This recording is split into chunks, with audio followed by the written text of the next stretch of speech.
मैं आपका अपने YouTube चैनल पे स्वागत करता हूं। इसके पिछली वाली वीडियो में मैंने आपको रूपांतरण का प्रयोग बताया था। जानते हैं कि ये जो टॉपिक है इससे से रिलेटेड है। मैंने आपको बताया था कि मैं हर से और शेष का प्रयोग आपको बताऊंगा इस टॉपिक में।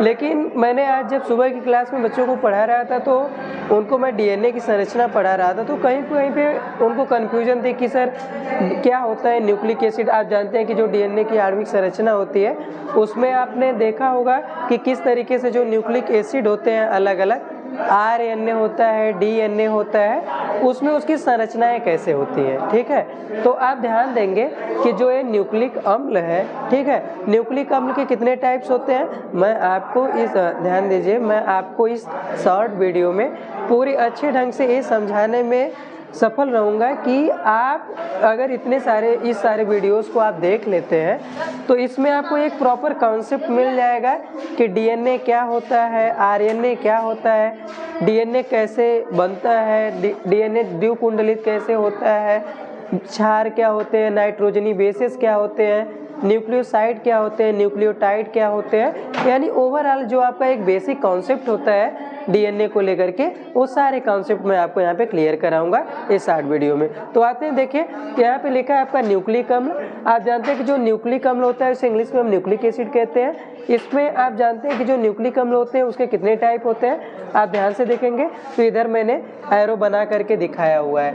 न्यूक्लिक अम्ल के कितने टाइप्स होते हैं? 2 टाइप्स होते हैं, first DNA and second RNA होता है। तो DNA का जो फुल फॉर्म है एग्जाम में बहुत पूछा जाता है। आप जानते हैं इसका जो फुल फॉर्म होता है deoxyribose nucleic acid, while RNA का जो फुल फॉर्म होता है राइबोन्यूक्लिक एसिड होता है। ठीक, ये तो हमारे टाइप्स हो गए। अब हम आते हैं इसके कौन कौन से कंपोनेंट्स होते हैं। ठीक, तो आप जानते हैं कि जो भी न्यूक्लिक अम्ल होते हैं वो किससे किससे मिलके बने होते हैं। इसमें सबसे पहले मैंने लिखा है शर्करा, जिसे इंग्लिश में शुगर कहते हैं। दूसरा होता है क्षारक या क्षार, जिसे हम क्या कहते हैं, बेस कहते हैं। और थर्ड क्या होता है, फास्फेट समूह होता है, जिसे इंग्लिश में हम क्या कहते हैं, फास्फेट ग्रुप कहते हैं। ध्यान दीजिए, एक एक बात को समझते जाइए, जिससे आपको पूरी वीडियो अच्छे तरीके से समझ में आएगी कि कैसे DNA का निर्माण होता है। ठीक है, तो मैंने बताया कि न्यूक्लिक अम्ल के निर्माण के लिए 3 चीज़ें, 3 कंपोनेंट्स चाहिए, शर्करा, क्षारक और फास्फेट समूह। आप जानते हैं कि जो शर्करा होती है, यहाँ पे मैंने लिखा है पेंटोज शुगर,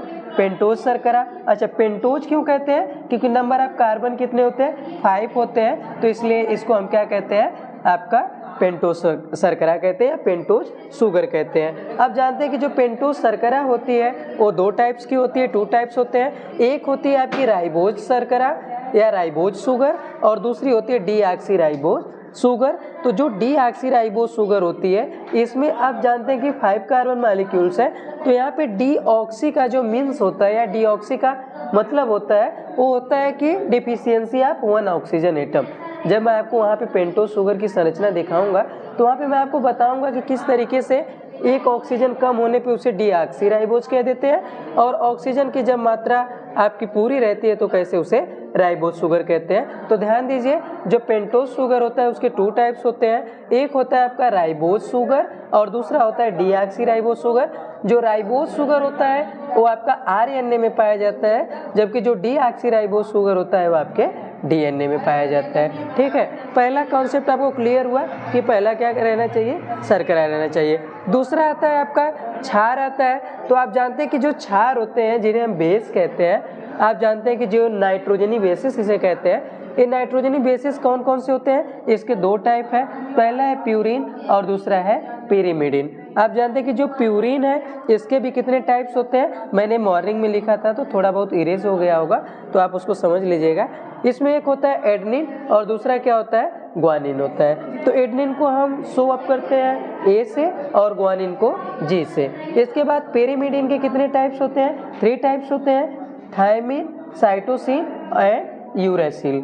थायमिन को हम शो करते हैं T से, साइटोसिन को C से और यूरेसिल को U से। अब आप ध्यान दीजिए कि मैंने बताया कि न्यूक्लिक अम्ल के 2 टाइप्स होते हैं। 2 टाइप्स में जो क्षार होते हैं उनके भी 2 टाइप्स है, और 2 टाइप्स के बाद उनमें भी अलग अलग क्या है, आपके सेग्रीगेशन है। तो आप देखेंगे यहाँ पे मैंने लिखा हुआ है कि इन जो 5 आपको दिख रहे हैं, मतलब 1 2 3 4 5, यानी adenine, guanine, thymine, cytosine and uracil. इनमें क्या होते हैं, डिफरेंसेस होते हैं। डिफरेंसेस क्या है कि अगर डीएनए है तो वहाँ पे आपका एडेनिन, ग्वानिन, थायमिन और साइटोसिन रहेगा, जबकि अगर आरएनए है तो वहाँ पे एडेनिन, ग्वानिन, साइटोसिन और यूरेसिल हो जाएगा। ये आपको जब डिफरेंसेस में पढ़ाऊंगा कि differences between DNA and RNA, तभी मैं वहाँ पे आपको बताऊंगा। लेकिन आप यहाँ पे आप ध्यान से देख लीजिए, एडेनिन, ग्वानिन, थायमिन और साइटोसिन, जबकि एडेनिन, ग्वानिन, साइटोसिन और यूरेसिल। यानी आप देख रहे हैं कि थायमिन की जगह पे रिप्लेस होके क्या आ गया, यूरेसिल। ये आपका आरएनए में पाया जाता है। ठीक है, अब तीसरा जो आता है हमारा फास्फेट समूह। फास्फेट समूह आप जानते हैं कि इसका जो फार्मूला है PO4 होता है, तो एक हो गया फास्फेट ग्रुप। आप जानते हैं कि हमें न्यूक्लिक अम्ल के फॉर्मेशन के लिए क्या क्या चाहिए, शर्करा, क्षारक और फास्फेट समूह। इन तीनों को मैंने आपको बताया। अब ध्यान देंगे यहाँ पे कि जो यहाँ पे देखिए मैंने एक संरचना बनाई हुई है, और मैं आपको बता दूं कभी कभार एक नंबर के क्वेश्चन पूछे जाते हैं कि न्यूक्लियोसाइड क्या होता है और न्यूक्लियोटाइड क्या होता है, तो वो भी इस कॉन्सेप्ट में आपको बताऊंगा। ये न्यूक्लिक एसिड है।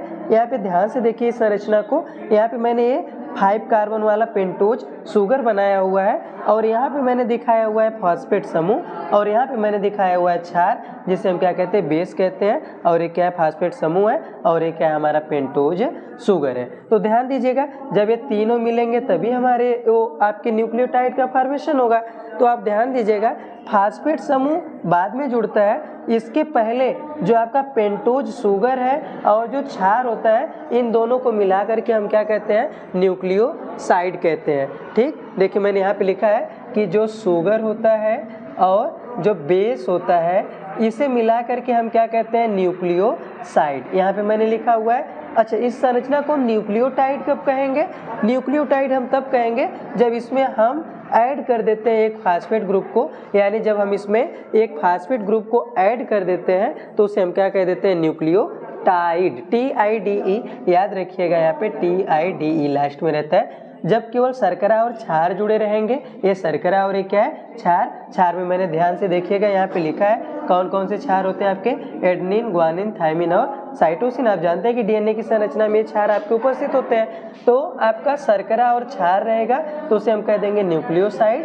जब इसमें हम फास्फेट ग्रुप को भी ऐड कर देते हैं तो उसे हम क्या कह देते हैं, न्यूक्लियोटाइड कह देते हैं। तो हमारा ये एक पूरी संरचना क्या हुई तब, न्यूक्लियोटाइड की, जिसमें क्या क्या है, पेंटोज शुगर। मैंने लिखा था कि न्यूक्लियोसाइड के फॉर्मेशन के यानी न्यूक्लिक अम्ल के फॉर्मेशन के लिए क्या क्या चाहिए हमें, एक पेंटोज शुगर, यहाँ पे मैंने लिखा है। दूसरा क्या होना चाहिए, क्षार, जिसको मैंने यहाँ पे जोड़ा है। और तीसरा क्या होता है, फास्फेट समूह, जिसको मैंने यहाँ पे दिखाया है। इसका इस PO4 को मैंने ओपन करके यहाँ पे दिखाया हुआ है।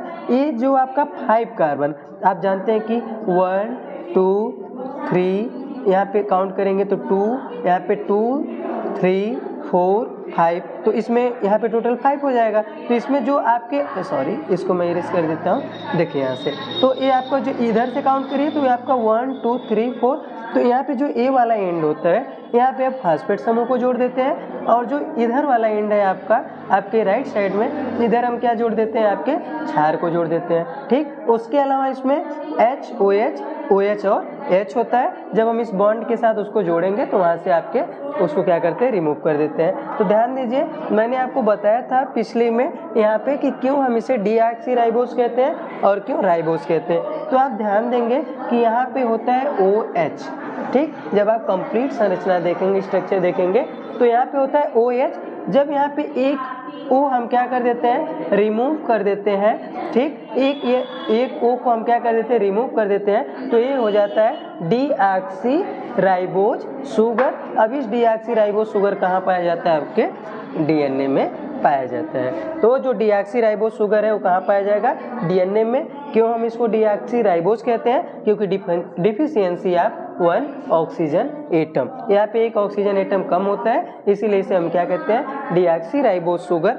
अब शुगर ये है, तो ये जो पूरी संरचना होती है आपकी, इसे हम क्या कहते हैं, न्यूक्लियोटाइड कहते हैं। और आप जानते हैं कि ये जो अभी आपने देखा कि फास्फेट समूह जुड़ रहे हैं, फिर इधर क्षार जुड़ रहे हैं, फिर शुगर जुड़ रहे हैं। तो आप ध्यान देंगे इसमें जब हम संरचनाओं को पढ़ते हैं, इसके द्विकुंडलित मॉडल को पढ़ते हैं, तो आप जानते हैं कि आपने पढ़ा होगा कि जो इन्होंने इसमें जो इसका जो डीएनए का मॉडल होता है वो द्विकुंडलित होता है। तो आप जानते हैं कि इसकी जो पूरी संरचना है इसे हम क्या कहते हैं, न्यूक्लियोटाइड कहते हैं। तो यहाँ पे मैंने देखिए लिखा हुआ है एक न्यूक्लियोटाइड, दूसरा न्यूक्लियोटाइड और तीसरा न्यूक्लियोटाइड। आप जानते हैं कि एक न्यूक्लियोटाइड की संरचना यहाँ पे मैंने पूरी तरीके से बनाया हुआ है, और दूसरा न्यूक्लियोटाइड भी जुड़ेगा, फिर तीसरा न्यूक्लियोटाइड भी, ऐसे ही जोड़ करके एक क्या बनाते हैं, एक पूरा चेन का फॉर्मेशन करते हैं। तो आप देखेंगे जो न्यूक्लियोसाइड मतलब एक न्यूक्लियोसाइड हो गया, और दूसरा जो यहाँ पे जो न्यूक्लियोटाइड होता है, ये दूसरा न्यूक्लियोटाइड जब जुड़ता है तो उसके बीच में एक बॉन्ड बनता है जिसे हम क्या कहते हैं, फास्फोडाइएस्टर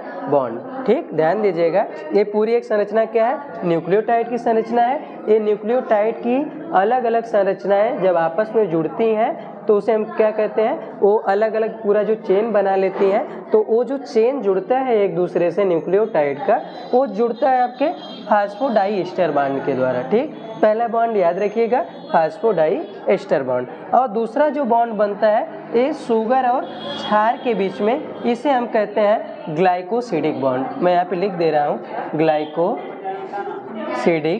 बॉन्ड। याद रखिएगा, जो आपका पेंटोस शुगर होता है उससे जो क्षार जुड़ता है उसे हम क्या कहते हैं, ग्लाइकोसिडिक बॉन्ड। और इसके अलावा आप जानते हैं जो बेसिस होते हैं, बेसिस में आपका मैंने यहाँ पे लिखा हुआ है, ये देखेंगे जो डीएनए होता है उसमें एडेनिन होता है, ग्वानिन होता है, थायमिन होता है और साइटोसिन होता है।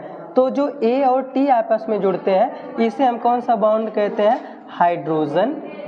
यहाँ पे मैं इरेज कर देता हूँ, इसे हम कहते हैं हाइड्रोजन बॉन्ड। तो 3 बॉन्ड का आप नाम जरूर याद रखिएगा, क्योंकि एग्जाम में बॉन्ड के ऊपर पूछा जाता है कि जो आपके न्यूक्लिक एसिड का फॉर्मेशन होता है उसमें 3 तरीके की बॉन्ड भी बनते हैं। तो पहला बॉन्ड आपको मैंने बताया कि एक न्यूक्लियोटाइड है, इसी तरीके से न्यूक्लियोटाइड आपस में जुड़ते जाते हैं तो चेन का फॉर्मेशन होगा। वही चेन का फॉर्मेशन जो होता है, तो आपने एक संरचना देखी होगी डीएनए का डबल हेलिक्स मॉडल, जिसे किसने दिया था, वाटसन और क्रिक ने दिया था। तो ये एक हेलिक्स ए हो गया और दूसरा हेलिक्स ए हो गया, इसमें 3 to 5 एंड होते हैं। मैं इसको डिटेल में बताऊंगा आपको, तो पूरी संरचनाएं बताऊंगा, हेलिक्स के ऊपर भी बताऊंगा।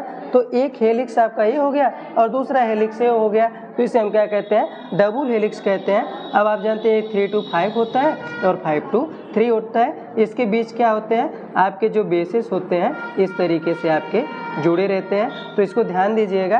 तो एडेनिन और ग्वानिन, ए किससे जुड़ता है, टी से, जबकि जी किससे जुड़ता है, सी से, यानी एडेनिन थायमिन से और ग्वानिन साइटोसिन से। इनके बीच कौन सा बॉन्ड रहता है, हाइड्रोजन बॉन्ड। और इसके बीच में जो आपके सिग्मा और पाई बॉन्ड होते हैं, इसमें आप जानते हैं इसमें 2 होते हैं और इसमें क्या होता है, 3 होता है। यानी इसके बीच अगर आप ध्यान से देखेंगे तो ए और टी के बीच 2 बॉन्ड, जबकि जी और सी के बीच 3 बॉन्ड होते हैं। तो इसको ध्यान रखिएगा। तो इस तरीके से जो क्षार होते हैं और जो कौन से बॉन्ड बनते हैं, देखिए यहाँ पे मैंने आपको दिखाया हुआ है जो आपका ये डबल हेलिक्स है, इसमें आप ध्यान देंगे तो मैंने यहाँ पे 3 to 5 इंड और 5 to, ये 5 है, इसे ध्यान दीजिएगा, ये क्या 5 to 3, ये दोनों इंड होते हैं। और यही दोनों इंड क्या होते हैं, आपस में उलझ करके डबल हेलिक्स बनाते हैं, जिसे वाटसन और क्रिक ने बताया था। तो आप देखेंगे यहाँ पे मैंने उसे शो अप किया हुआ है, दिखाया है कि किस तरीके से ये ए टी से जुड़ता है डबल बॉन्ड के साथ, जी सी से जुड़ता है, टी ए से जुड़ता है।